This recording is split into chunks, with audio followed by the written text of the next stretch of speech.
as a child, I was in and out of hospital all the time. I used to get these really chronic stomach aches, and they kept looking for things up until I was about 8 years old. So they started when I was 18 months old, and they actually couldn't find out what was wrong with me.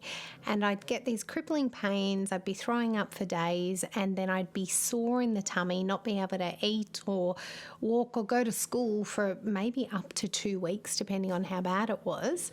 So I'd go and stay at my grandparents' house, and eventually when my grandfather died, my parents worked full time and they didn't have the time to take me to all these medical appointments, and because they'd been told there's nothing wrong with me, they knew something was wrong but they didn't know what to do, so they just let it go. And by the time I got to 19 and I had a licence, I was at university, I had 7 casual jobs, if I got sick, it was a much bigger deal because I could be on the freeway and I'd be by myself. I'd have to call an ambulance. They'd take me to hospital, knock me out.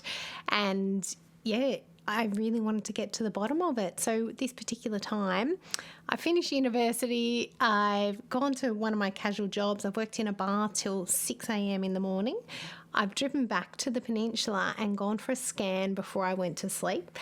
I woke up at 3 p.m. that Friday afternoon, I think it was, to 7 old-fashioned voicemail messages on the answering machine of my parents' house, and my parents weren't home, and they just saying it's really urgent, message for Kate, you need to come in.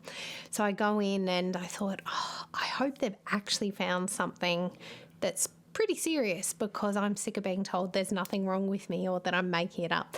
And sure enough, they said, look, we think you've got a tumour, we need to do emergency surgery. And being a naive little 19-year-old, I said, you know what, I've got some plans. I had a birthday, I was doing inside sport and some modelling and bits and pieces then. So I said, you're going to have to wait 2 weeks, and had the surgery.